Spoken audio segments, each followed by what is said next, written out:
বুখারী শরীফের 1387 নম্বর হাদিস। আবু বকর রাদিয়াল্লাহু তাআলা আনহু যখন মুমূর্ষ অবস্থায়, একটু খেয়াল করবেন নবীজিকে কিরকম ভালোবাসার বিষয়টা চলতেছে। আবু বকর রাদিয়াল্লাহু তাআলা আনহু যেই দিন ইন্তেকাল করবেন, মারা যাইবেন, ওই দিন আবু বকর রাদিয়াল্লাহু তাআলা আনহু হযরত আম্মাজান আয়েশা, তার মেয়ে আম্মাজান আয়েশাকে ডাক দিয়েছে। আম্মাজান আয়েশাকে ডাক দিয়ে বলতেছে, قال لها في أي يوم توفي رسول الله صلى الله عليه وسلم, হে আয়েশা, আমাদের নবী জানি কোন দিন মারা গেছে? কি জিজ্ঞাসা করে? এই আয়েশা, দেখেন এইটা তার মনে নাই, সে মুমূর্ষ অবস্থায় তার এতটুকু মনে নাই নবী কোন দিন মারা গেছে, অথচ এটা একটা কমন বিষয়। সে বলতেছে, হে আয়েশা, আই ইয়াউমি তুওয়াফি রাসূলুল্লাহ সাল্লাল্লাহু আলাইহি ওয়াসাল্লাম, নবীজি জানি কোন দিন মারা গেছে? তো আম্মাজান আয়েশা বলতেছে, ক্বালাত ইয়াউমাল ইসনাইন, আম্মাজান আয়েশা বলতেছে যে নবীজি তো সোমবার মারা গেছে। সোমবার না? নবীজি সোমবার মারা গেছে। তো এবার আবু বকর আবার বলতেছে, ফা আইয়ু ইয়াউমু হাযা, আয়েশা আজকের দিনটা কি বার? এটাও কইতে পারতেছে না।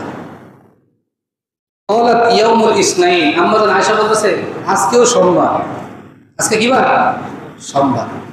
এই তিন কথার পরে প্রথম জিজ্ঞাসা করলো নবী কোন দিন মারা গেছে, এরপর যখন শুনলো সোমবার মারা গেছে, তো বলছে আজকে কি বার?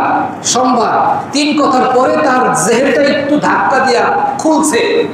তিনি এবার বলতেছে যে কথাটা হাদিসের মধ্যে উল্লেখ করা হলো, ক্বাল আরজু, তিনি বলতেছে আমার একটা আশা, আমার মৃত্যুর আগে শেষ একটা আশা হলো ফিমা বাইনি ওয়া বাইনাল লাইল, রাসূল যেই দিনে ইন্তেকাল করেছেন, আমার এই দিনটা যেন এরকম হয়, অর্থাৎ আজকের দিন শেষ হয়ে রাত হওয়ার আগে, কারণ রাত হলে তো আরেকটা দিন চলে আসবে, আজকের দিন শেষ হয়ে রাত হওয়ার আগেই যেন আমার আর নবীর মাঝে একটা মহব্বতের বন্ধন সৃষ্টি হয়। নবীর সোমবার মারা গেছে, আমিও যদি এই সোমবার মারা যেতে পারতাম, আমার জীবনটা ধন্য হয়ে যেত।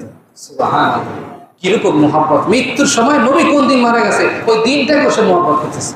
আমার দেশের মুসলমানের যদিও দাড়ি নাই, দেখবেন অনেকের দাড়ি নাই, অনেকের পাঁচ ওয়াক্ত নামাজ ঠিক মতো যদিও আদায় করতে পারে না, কিন্তু তার সামনে যদি কেউ নবীর বিরুদ্ধে কথা কয়, তাহলে কিন্তু সহ্য করতে পারে না। কি ঠিক না ভাই? ওর সামনে এটা কখনো বরদাস্ত হয় না, কারণ সে নবীকে ভালোবাসে। আজকে এই যে গুগল যারা বানাইছে, কি বলে, গুগলে সার্চ দিলে আমরা বিভিন্ন জিনিস, যে গুগল তো বানাইছে পশ্চিমারা, যারা বানাইছে ওরা কিন্তু মুসলমান না, ওরা সবাই খ্রিস্টান, অন্য ধর্মের, ওরা ইসলাম বিদ্বেষী। কিন্তু আজকে সেই গুগলকেও ঠেকায় রাখতে পারে না। গুগলে যদি সার্চ দেয় পৃথিবীর মধ্যে সবচেয়ে সুন্দর, চরিত্রবান, সত্যবাদী, এক নম্বরের ভালো মানুষ কে ছিলেন, সার্চ দিলেই নাম আসে মুহাম্মদ রাসূলুল্লাহ। কার নাম আসে? মুহাম্মদ রাসূলুল্লাহ। এরকম অনেক বিজ্ঞানী, এক বিজ্ঞানী কথা এরকম শুনলাম যে তিনি পৃথিবীতে যত বড় বড় মনীষীরা মারা গেছে সবার ইতিহাস নিয়ে তিনি স্টাডি করেছিলেন। তো সবার ইতিহাস নিয়ে গবেষণা করতে করতে সর্বশেষ তিনি চিন্তা করলো, অন্য ধর্মের একজন লোক শুনছি মুহাম্মদ রাসূলুল্লাহ, তা উনিও নাকি এরকম খুব ভালো মানুষ ছিল শুনলাম, তা ওনার একটু বিষয়টা, ওনার জীবনীটা একটু পড়ে দেখি। উনি ওনার জীবনী নিয়ে গবেষণা করতে যায়, দেখে যে ওনার জীবনের ভিতরে এমন সুন্দর কিছু গুণাবলী লেখা আছে যেটা এত পর্যন্ত যত মানুষের জীবনী পড়লো কারো নিতে পারে নাই। সঙ্গে সঙ্গে তিনি কালেমা পড়ে মুসলমান হয়ে গেছে, নবীর জীবনী পড়ে।